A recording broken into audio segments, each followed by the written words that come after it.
하나님의 말씀은 구약 성경 창세기 45장 5절에서 8절 말씀까지입니다. 제가 봉독해 올려드리겠습니다. 당신들이 나를 이웃에 팔았다고 해서 근심하지 마소서, 한탄하지 마소서. 하나님이 생명을 구원하시려고 나를 당신들보다 먼저 보내셨나이다. 이 땅에 2년 동안 흉년이 들었으나 아직 5년은 밭갈이도 못하고 추수도 못할지니라. 하나님이 큰 구원으로 당신들의 생명을 보존하고 당신들의 후손을 세상에 두시려고 나를 당신들보다 먼저 보내셨나니, 그런즉 나를 이리로 보낸 이는 당신들이 아니요 하나님이시라. 하나님이 나를 바로에게 아버지로 삼으시고 온 집의 주로 삼으시며 애굽 온 땅의 통치자로 삼으셨나이다. 아멘. 하나님의 크신 구원의 계획이라는 제목으로 은혜를 나누고자 합니다. 우리가 이 믿음의 삶을 바라볼 때 우리는 정말 참 인간의 입장에서 벗어나지를 못하는 것 같아요. 우리는 거룩하신 하나님, 창조의 하나님을 우리는 믿는데 그 하나님을 바라봐야 되는데 모든 이 믿는 사람들의 생각이 나 위주로의 생각을 하고 살아가고 있다는 것입니다. 우리가 구약 성경 노아의 방주 때를 한번 바라보면 노아가 방주를 지을 때 많은 사람들은 노아의 방주에 협조하거나 거기에 따른 사람이 아무도 없었습니다.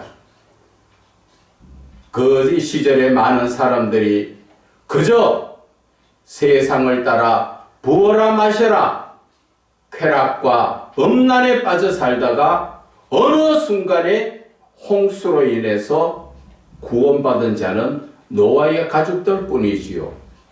우리가 이 말씀을 생각할 때 하나님께서 아브라함에게 나타나셨을 때 아브라함은 무엇라 말씀했습니까? 그때 롯을 소돔과 고모라 성에 있을 때 그 구원하기 위해서 소돔과 고모라 성을 멸망시키려고 할 때 50명, 의인 40명, 30명, 20명, 10명을 찾으면 그 성읍을 멸망하지 않겠다고 하셨는데 10명이 없어서 멸망당한 것 여러분들 아십니까? 하나님께서 말씀하신 그들은 모두가 안 믿는 자들을 중심으로 말씀하신 것이 아니라 믿는 자들을 중심으로 말씀하셨다는 것을 우리는 깨달아야 합니다. 예레미야 시절에도 마찬가지지요. 예레미야 5장 1절에 보면 하나님께서 예레미야에게 정말 의인, 정직하고 바른 믿음을 가진 사람 한 사람만 찾아도 예루살렘 성읍을 멸망하지 않겠다고 하셨는데 결국 멸망당한 건 뭐예요? 의인 하나 없었다는 것이죠.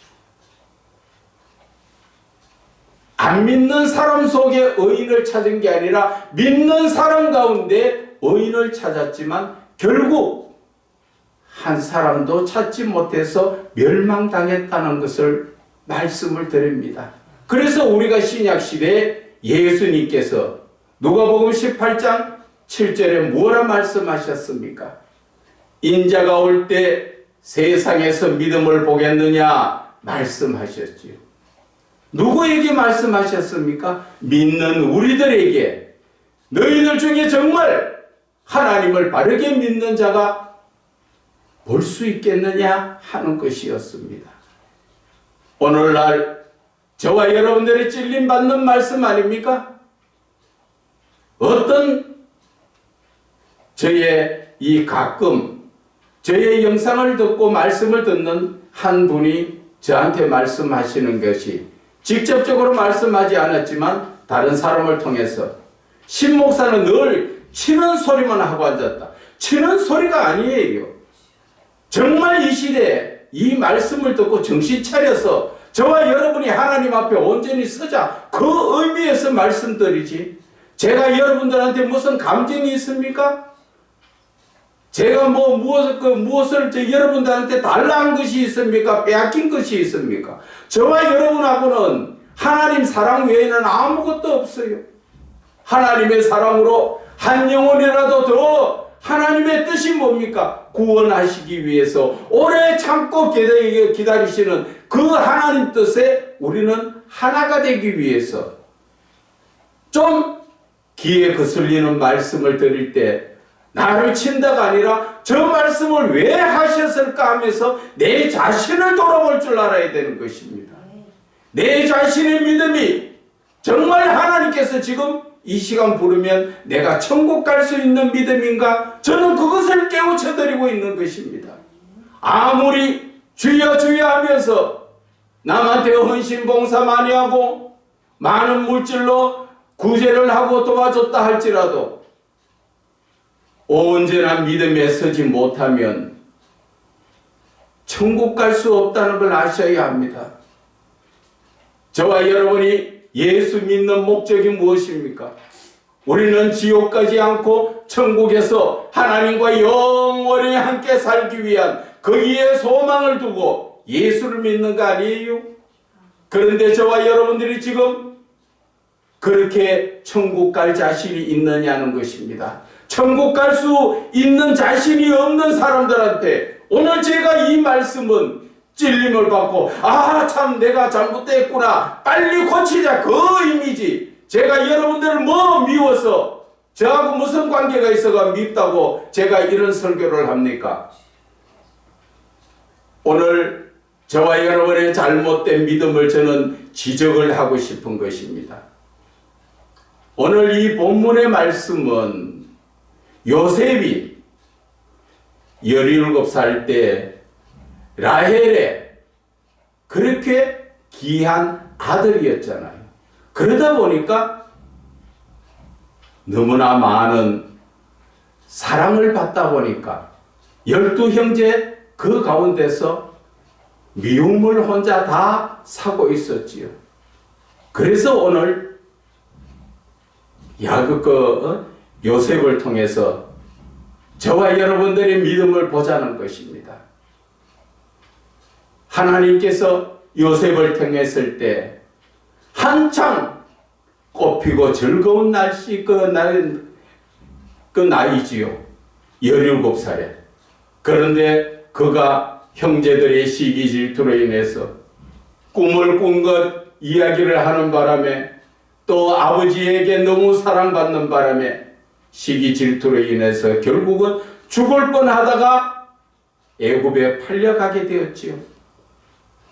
그럴 때는 형제들도 이제 꿈꾸는 자가 그 꿈이 어떻게 되는가 한번 보자. 창세기 37장 20절 말씀입니다. 그래서 결국은 그가 창세기 37장 28절에 은 20냥에 결국 팔려가 갔지요. 그가 이 모습을 바라볼 때 저와 여러분은 누구 생각이 납니까? 우리 예수님이 생각나지요. 우리 예수님은 온 인류, 저와 여러분들의 구원을 위해서 은 30에 팔려가셨습니다.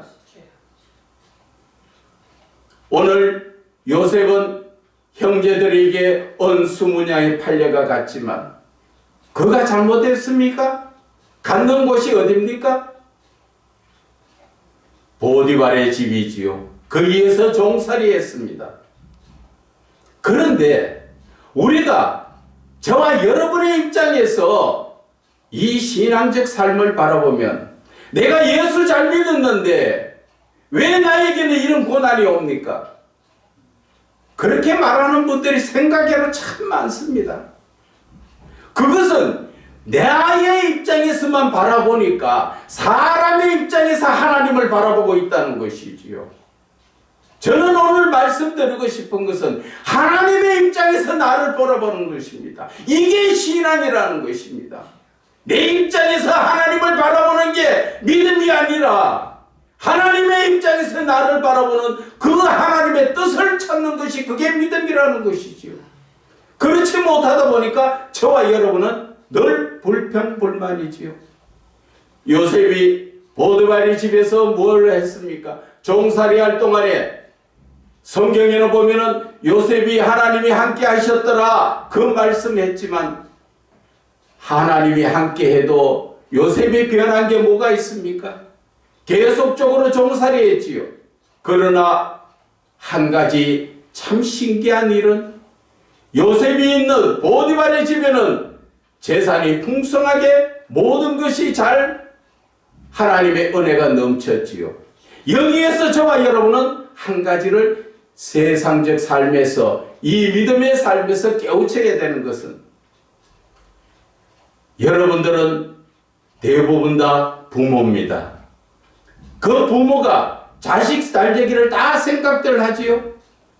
자식 잘 되도록 기도하지 말고 자식 잘 되기 위해서는 내가 온전한 믿음에만 서면 내 자식이 하나님을 믿든 안 믿든 하나님은 상상외로 그 복을 주시고 이끌어 주시고 거기에다가 자녀가 예수를 믿으면 더욱 큰 복을 주신다는 것을 아셔야 하는 것입니다. 그렇다고 해서 내가 변해집니까? 나는 힘든 그 모습 그대로 있다는 것이지요. 누가? 요셉이.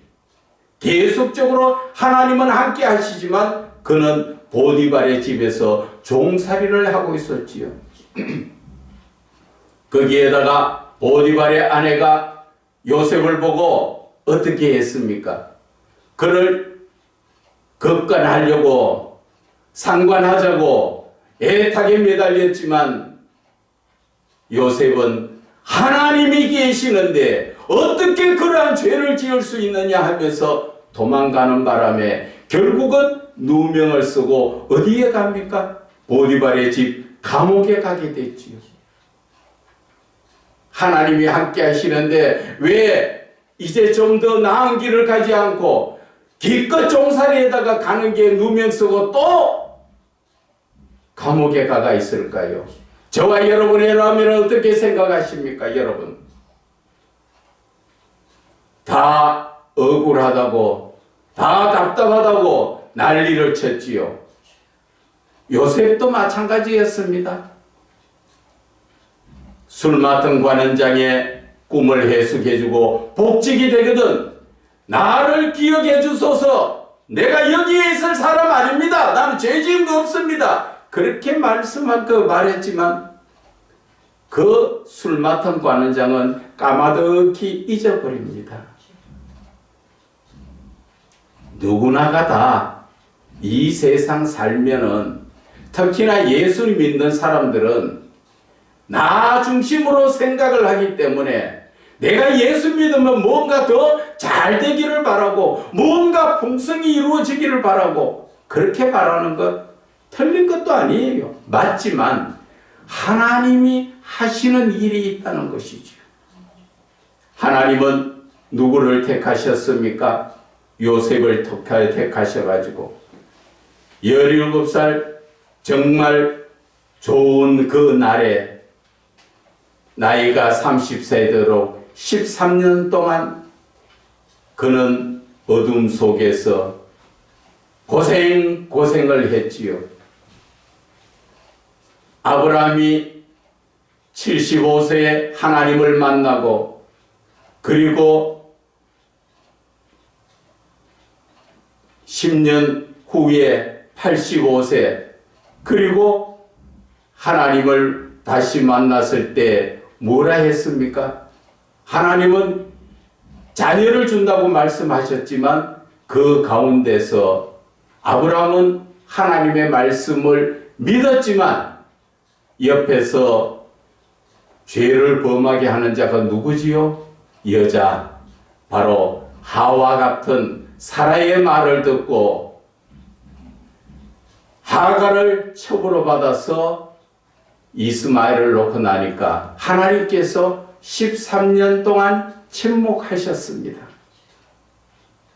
그리고 99세 되었을 때 드디어 이삭을 준다고 말씀하신 것처럼, 할 수 없을 때 하나님의 역사가 일어나는 것처럼, 오늘 요셉도 17살에 종살이 시작해서 13년 동안 하나님 안에서 그 고난의 삶을 사는 것을 아셔야 하는 것입니다.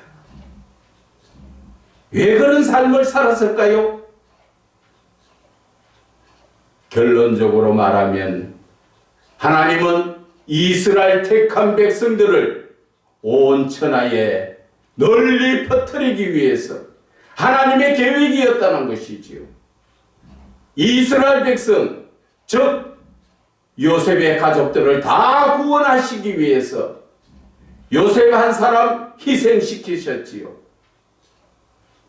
예수님께서도 이 땅에 오셔서 우리 온 인류를 구원하시기 위해서 고난의 십자가를 지신 것, 저와 여러분은 기억하셔야 하는 것입니다. 제가 이 말씀 드리는 것은 바로 내 입장에서 하나님을 바라보는 것이 아니라, 내 입장에서 믿음을 생각하는 것이 아니라 하나님의 입장에서 바라보자는 것이지요. 그러면 우리가 하나님의 의도를 알게 된다는 것이지요. 하나님께서 택하신 요셉은 하나님 손에 붙들려 늘 하나님이 동행하지만 고난의 삶을 13년 살았습니다. 그리고 때가 차니까 하나님께서 이제 요셉을 나이 30에 애굽의 총리로 세우셔가지고, 세우신 목적이 뭡니까? 요셉이 잘되게 높여주시는 목적이었습니까? 아니죠. 하나님의 뜻을 이루기 위해서였다는 것이지요. 그래서 오늘 본문에 뭐라 말씀하십니까? 오전에 당신들이 나를 이곳에 팔았다고 해서 거심하지 마소서, 한탄하지 마소서. 하나님이 생명을 구원하시려고 나를 당신들보다 먼저 보내신 하나님의 계획을 이제 요셉은 깨달았다는 것이지요.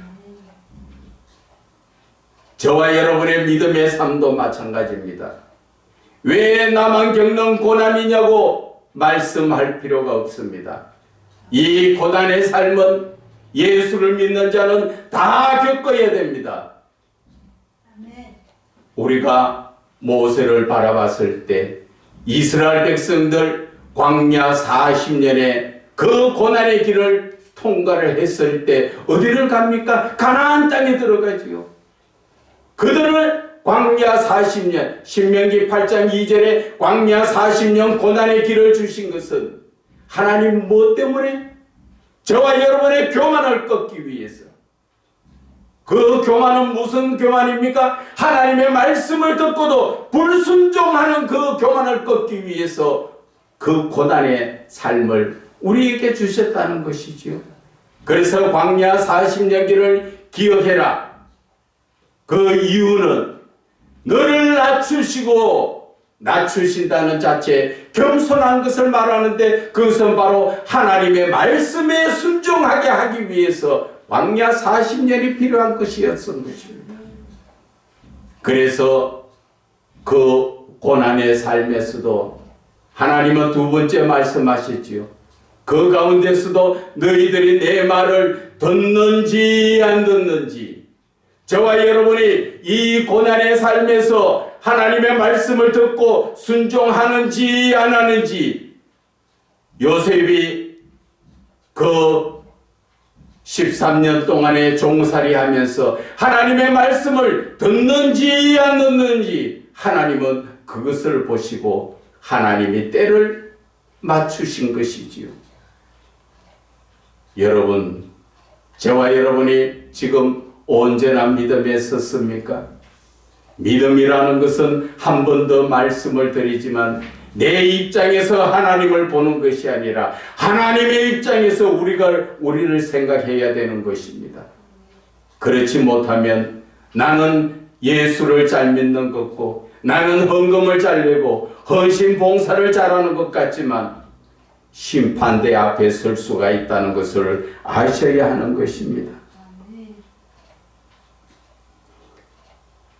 오늘 본문의 말씀에서 7절에 보면은 하나님이 큰 구원으로 당신들의 생명을 보존하고 당신들의 후손을 세상에 두시려고 나를 당신들보다, 말을 좀 바꿔서 이야기하면 고난의 길을 17년간 나를 고난의 길에 밀어 넣으셨습니다. 그 이야기를 하시는 것이 무슨 목적으로?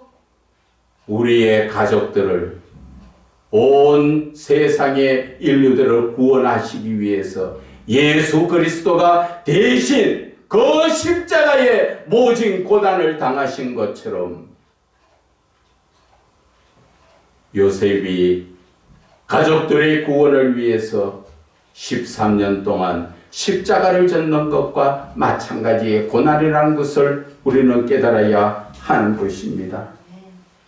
이제 저와 여러분들의 삶은 어떻게 살아야 하겠습니까? 하나님의 말씀을 붙들고 온전한 믿음에 서야 합니다.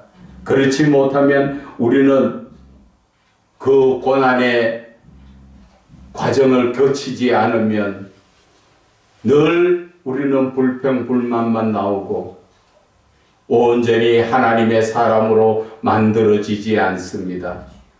예수를 믿는 것은 태어나자마자부터 편안히 예수 믿었다고 저 하나님 부르시는 그날까지 이 땅에서 편안히 사는 분들이 있는 줄 아십니까?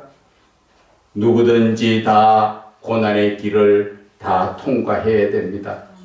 다윗은 고난이 바로 내게 유익이더라, 하나님의 율례를 배웠다, 그 말씀을 하신 것처럼 저와 여러분들도 고난을 통해서 하나님을 배웁니다.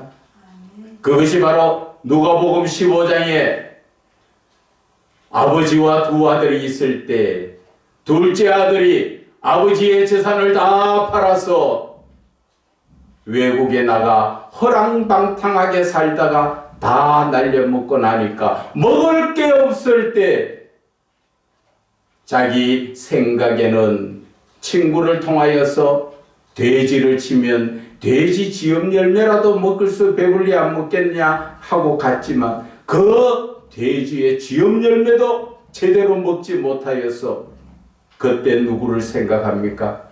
아버지를 생각하지. 고난이 내게 유익인 것입니다. 일반적으로 세상의 부모 같았으면 내 자식이 저렇게 굶고 돼지 먹는 지엽 열매도 먹지 못하고 있을 때 우리는 어떻게 생각합니까? 야, 빨리 송금해. 아니면 빨리 갖다 줘. 빨리 데려와. 그런 생각하지만 여러분, 돼지의 지엽 열매도 먹지 못했던 그 자에게 누가 옆에서 돈을 좀 주거나 먹을 것 줬으면 아버지 생각하고 아버지께로 왔겠습니까? 하나님의 사랑은 고난을 통해서 아버지를 생각하게 하는 것이 하나님의 사랑이라는 것, 여러분들은 아셔야 하는 것입니다. 그래서 돼지의 지엽 열매도 먹지 못하던 자가 생각난 것이 누굽니까? 맞아! 우리 아버지! 하늘에 계신 내 아버지! 얼마나 많은 것을 풍성하게 가지시고 내가 원하는 대로 다 주실 수 있는 하나님, 그분을 찾아야 된다. 바로 그것이 바로 오늘 이 본문의 핵심이라는 것입니다. 그래서 이 고난의 삶을, 요셉을 통하여서 고난의 삶을 살게 한 것은 이스라엘 백성 전체를 구원하기 위해서 하나님께서 누구를 표적으로 삼았습니까? 요셉을 표적으로 삼았지요. 그리고 이스라엘 백성들을 광야 40년 동안 이끌고 나온 그 인도자가 누구예요? 모세를 통하여 하나님은 그들을 붙들고 나오셨습니다. 이 시대는 우리가 온전하게 되기 위해서는 누가 표적이 되셨습니까? 바로 예수 그리스도. 저와 여러분의 죄의 문제를 해결하기 위해서 아무도 돈으로나 권력으로나 명예로 해결할 수 있는 것이 아니라 오직 창조주 하나님만이 우리의 죄를 문제를 해결할 수 있어 하나님은 그 아들 독생자 예수 그리스도를 이 땅에 보내셔서 그 모진 고난의 십자가를 당하게 하시고 내가 십자가를 지고 내가 죽어야 될 자리 예수님께서 대신 죽으신 것을 생각나게 하시면서 우리에게 뭐라 하십니까? 언제나 믿음에 서라는 것이지요. 바로 예수 그리스도 그 이름을 영접하고 그를 믿는 자가 하나님의 자녀되는 권세를 하나님은 주신다고 요한복음 1장 12절에 말씀하신 것처럼 저와 여러분의 삶은 이제 하나님의 자녀의 삶을 살아야 됩니다. 하나님께서 오늘 우리에게 왜 이 말씀을 주셨는가? 나의 작은 눈으로 내 작은 머리로 생각하지 말고 우리는 하나님께서 왜 이렇게 주셨느냐? 이 고난을 왜 주셨느냐? 묵상할 때 하나님의 놀라운 역사가 나를 고난에 빠뜨리는 것이 아니라 마침내 복을 주시려고 하나님께서는 우리에게 그 고난의 삶을 통과하게 만드시는 것입니다. 이제 앉아서 편하게 예수 믿으려고 하시지 말고 하나님의 말씀을 붙들고 어둠의 세력, 죄의 세력들을 우리는 이겨나가야 하는 것입니다. 그래서 오늘 하나님께서는 나를 이리로 보내신 이는 당신들이 아니요 하나님이시라. 그래서 요셉을 통하여 애굽 땅에 통치자로 세우고 그를 통하여 하나님의 역사가 이제 시작되는 것이지요. 이스라엘 백성들을 다 이끌어 애굽의 고센 땅에 데려다 놓고 기름지고 풍성한 땅에서 거기에서부터 자손들이 생육하고 번성하지요. 그 생육하고 번성하는 것은 창세기 1장 28절에 하나님은 사람을 지으시고 너희들이 생육하고 번성하라, 이것이 하나님께서 우리에게 주신 첫째 사명이라는 것 여러분들 아십니까? 그래서 예수 믿는 사람들은 하나님의 말씀을 따라 생육하고 번성해야 됩니다. 생육하는 것은 무슨 뜻을 이야기합니까? 건강하게 잘 살아야 되고, 번성하는 것은 자손이 많이 있을 수 있도록 그렇게 살아라는 것이지요. 그런데 저와 여러분은 예수를 믿으면서 하나님의 말씀대로 삽니까? 내가 하나님의 말씀대로 하나님 주신 자녀를 쑥쑥 놓으면서 삽니까? 우리는 자신을 돌아봐야 합니다. 지금 세대에서 전 세계에서 많은 사람들이 대한민국이 제일 빨리 노인들이 오는 노화가 일어나고 제일 빨리 세상에서 없어질 나라가 대한민국이라는 말들을 하고 있습니다. 그 이유가 어디에서 나옵니까? 생육하고 번성하지 않으니까, 하나님의 말씀을 거역하니까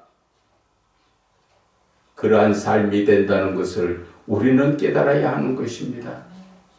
하나님은 오늘 요셉을 통하여서 이스라엘 백성들을 구원하시고자 요셉을 택해 삼아서 그 고난의 삶을 살게 하신 것. 하나님은 이 시대 우리를 생육하고 번성하게 하기 위해서 하나님은 많은 은혜를 내려주셨지만 우리는 지금 세상 말로 말하면 죽 서서 개 주는 삶을 살고 있지요. 대한민국에 이렇게 번성하도록 우리의 조상들이 기도하고 언제나 믿으며 살기 위해서 하나님께 눈물 뿌려 기도해서 하나님께서 이렇게 풍성해 주시니까 나라를 이끌어갈 자들이 부족하니까 이제는 외국 사람들이 들어와서 나라를 휘젓고 있지 않습니까? 그런데 우리 자신을 돌아볼 때 누가 잘못했을까요? 예수 믿는 저와 여러분들의 잘못이라는 것입니다. 하나님은 예수 믿는 사람을 중심으로 세상을 이끌어 가시지 안 믿는 사람 중심으로 이끌어 가시는 것이 아니라는 것입니다. 그런데 우리는 예수를 믿는다 하면서 하나님의 말씀은 모두가 교만하여 말씀 자체를 없인 여기고 있기 때문에 우리는 고난의 삶에 또 들어가게 되어 있는 것입니다. 내가 낮아지고 하나님의 말씀을 듣는지 안 들린지 그 시험의 통과를 끝날 때까지는 우리는 또 다시 한번 고난의 삶 들어가게 되어 있다는 것입니다. 안 믿는 사람들이 변합니까? 믿는 사람이 변하지 않으면 안 믿는 사람은 전혀 변하지 않습니다. 그래서 저와 여러분은 정신 차리고 이제 하나님 안에서 믿는 자다운 삶, 하나님이 우리를 택하여 준 그 택한 삶을 살아야 하는 것입니다. 안 그러면 아차 순간에 노아의 방주 시대처럼 세상이 좋다고 세상에 휩쓸리가 흥청망청 살다 보면 어느 순간에 홍수로 구원받을 자가 없다는 것을 아셔야 하는 것입니다. 하나님께서 주시는 모든 말씀을 그냥 재미로 읽으라는 말씀이 아니라 내 생명과 내 영혼의 구원과 나의 영생에 연관되어 있다는 말씀을 우리는 깨달아야 하는 것입니다. 이제 저와 여러분 다시 한번 정신 차리고 다시 한번 우리가 온전한 믿음에 서시기를 주 예수 그리스도의 이름으로 부탁을 드립니다.